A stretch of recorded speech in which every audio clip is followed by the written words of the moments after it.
like you isn't always with you, and everybody that doesn't look like you is not always against you.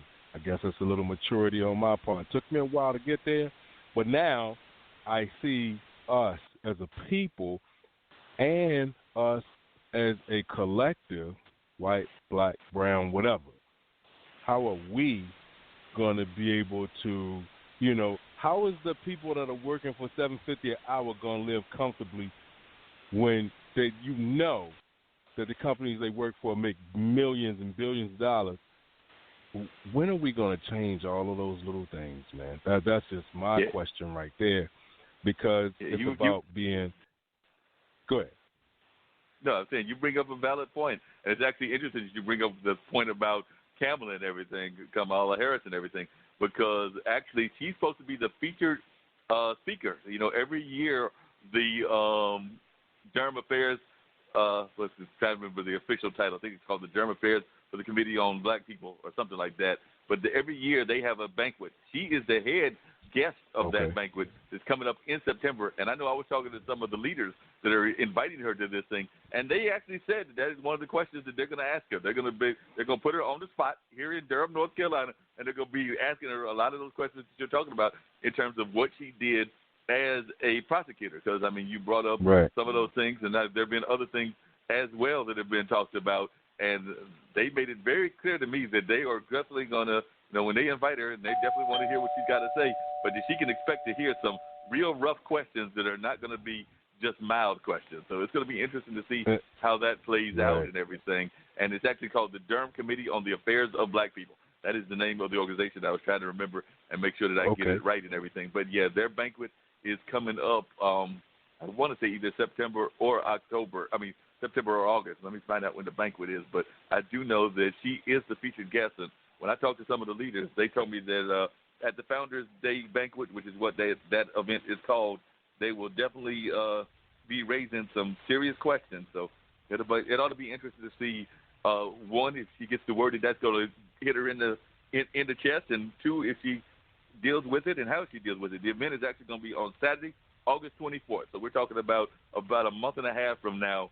She will be here in the area at the 84th Founders Banquet. So this organization has been around for 84 years. And, yes, she is the keynote speaker. And they talk about her being a fearless advocate for the voiceless and the vulnerable, and a vocal and determined fighter on behalf of all people. And they talk about, some of the things that she has done well, like they mentioned on their page that she introduced or co-sponsored legislation to provide sweeping tax cuts for the middle class, address the high cost of rent, raise the minimum wage to $15 an hour, and make higher education tuition free for the vast majority of Americans. And that's just some of the things that they mentioned. But, there's definitely some things that she's going to be called on the carpet about as well, because, like I said, while she's done some good things and while Biden has done some good things, they all have things about them, and that's just two of the candidates. There are plenty others, Elizabeth Warren as well, that have good things that people can say about them. But, it's going to be interesting because we got to find out all of what they got to say and everything. I did hear the bell. I want to get to our guests and everything, but just coming back to the 7:50 hour and everything, it says that as the U.S. population ages, the cost of caring for elderly family members is expected to hit $147 billion in lost wages. So that's in lost wages by 2050, according to a recent study from the Journal of Health Affairs. That's more than double the $67 billion in pay that Americans currently forego to care for sick and disabled family members and friends. Another added complication, hospitals are sending patients home more rapidly after procedures, leaving family members increasingly responsible for the recovery process, according to Reuters. So, we're talking about all this stuff that's going on. You're right. These people are making billions of dollars. I used to work briefly as a kind of a shipping and receiving clerk for Glaxo. So I know some of the income that some of these people are making and everything on the top level. And, if there's something two things that I really did not like about that job, one, it was kind of physical labor and everything, but I could handle that and everything. But I definitely saw some of the disparity in terms of income because, there was people that, mostly us, that were working in shipping and receiving, the mail clerk, the mail, the kitchen, the janitorial staff, security, things of that nature, definitely among the secretaries and stuff like that. We might have done better now, but at the time that I was there, and I think that was late 80s maybe. We're not doing all that well in terms of having leadership, in terms of top leadership, and being represented by various people of color and things of that nature. So there was definitely a disparity in what jobs we were getting. So that was an issue that I definitely did not appreciate. And even now, and I brought this up on this show and I brought it up on other shows, I brought it up when we talked to the publicist last week and everything, I just see some amazing people that now are doing some great things, and our own press isn't covering it. And a lot of times they're in companies like Glaxo, they're in companies like Red Hat, stuff like that. But, you know, we're so busy, like you said, concentrating on the negative that we're not paying attention to some of the positive things that are going on in our community as well. That's true, and you know what? If those candidates own that negative stuff, hey man, we can get somewhere. But if you try to deflect and try to do other things, then we'll just keep going the way we go. We're going to get into the guest in just 1 second. It is Straight Talk with Dean and Mark. Again, it's Mark Lee's birthday. So, bruh, this for you right here. Oh, I appreciate it.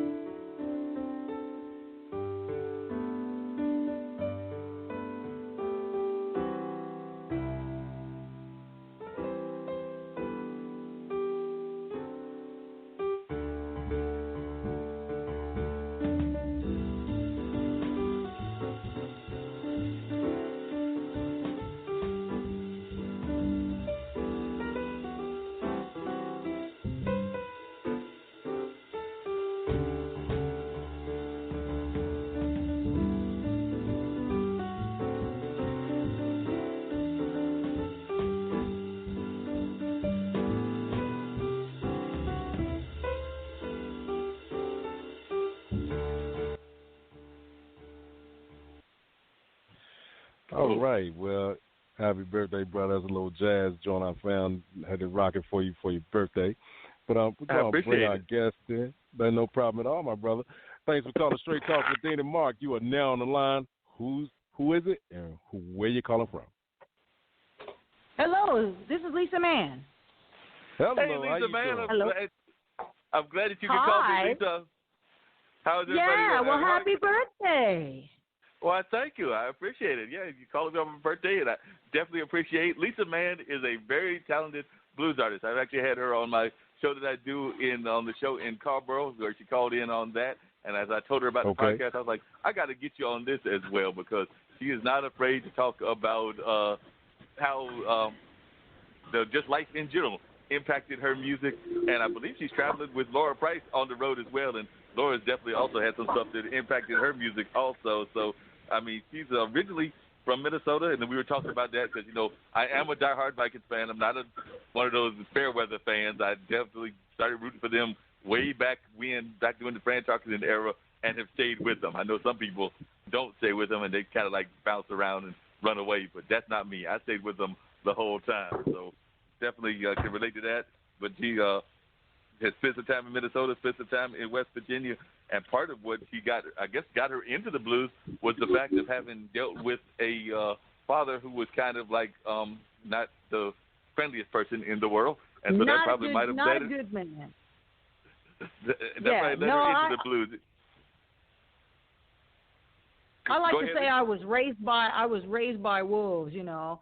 So my mom got me and my sister out of there, and we ended up moving to Oregon, and that's where my auntie lived. So we ended up living in Oregon. That's how I ended up there. But I still talk a little Southern every now and then, especially when I get tired. So those West Virginia roots are still there. My grandmother, she was a subsistence farmer in southern West Virginia, so we've got some hillbilly roots. Nothing wrong with those hillbilly roots. That's a good thing to have and everything. But it seems to me that there was a famous song and a famous movie that also helped you decide that you wanted to be a bass player. So tell us how the heck Star Wars got you into blues music. Oh, somehow... you know what? You know what? Let me tell you something.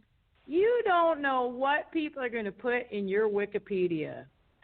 Because I kind of said that as an aside, because it was one of those things like I was just attracted to bass lines. And I remember hearing the bass line, like the low, the bass in Star Wars movies and just in movies and even on TV. Or, I would hear a bass line like Barney Miller. I heard that Barney Miller bass line. So I don't know why somebody focused on that Star Wars thing and put that in my Wikipedia, because it wasn't like a turning point in my musical career, really. It was just, I just always heard the bass line, even when I was a little kid, So, it's just, I think I was just born to be a bass player. When I was 11 years old, I walked home from school every day and I saved my lunch money so I could buy my first bass guitar. I was malnourished, but I wanted that bass guitar. And what was your first bass guitar? What brand was it, and what style of bass guitar was your first bass guitar that you actually got? You know what? It was a Japanese copy of the Hofner Beetle bass. The one that's shaped like a violin, except it had a scroll on the top, so it really looked like a violin. So I thought it was cool because it looked like the Paul McCartney bass, So that was my first bass, and it cost me $237.25. Wow. And you remember how much it cost you. You remember how much it cost you.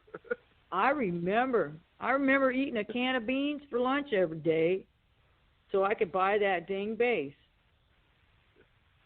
And you're doing well with that bass sound. I mean, you definitely rocking some great sounds on that bass on a regular basis and everything. Now, what first led you into getting into the blues? I mean, was it some of that personal stuff that happened into your life that is some of the lyrics that you wanted to write about, or was it just some other blues artists that you heard? What drove you into the blues music?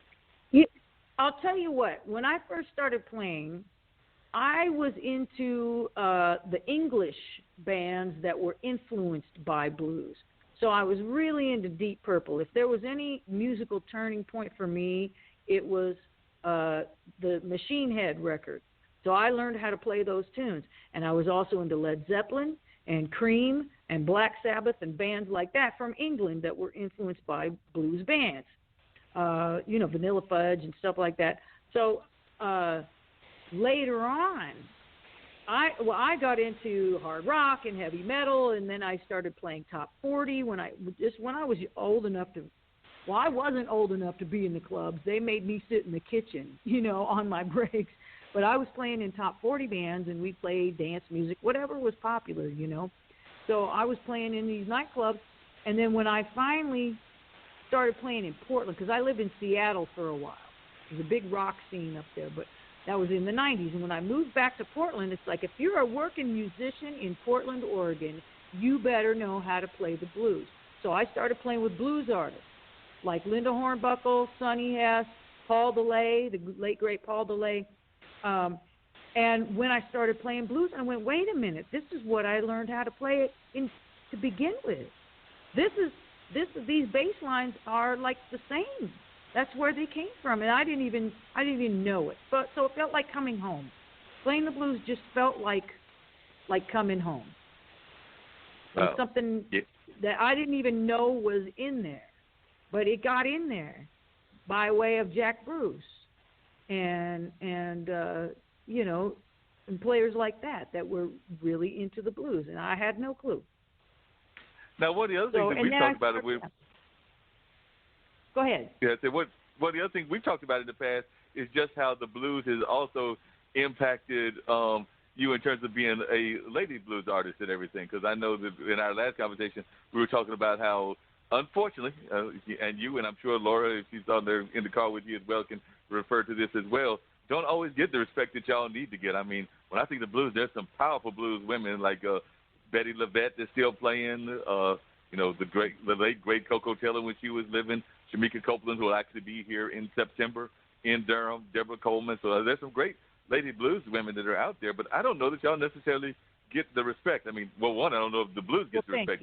It's my music that I love thoroughly, but I sometimes wonder if it doesn't get the respect just as an art form. But then definitely the ladies in the blues, I don't know that they get the respect. So what are your feelings about how blues is doing as an art form, and particularly how you ladies are doing? Because it seems to me that one of the things you've done is you've definitely taken on a leadership role and aren't just like, waiting for the different labels to push you out there. You're pushing yourself out there. Yeah. I mean,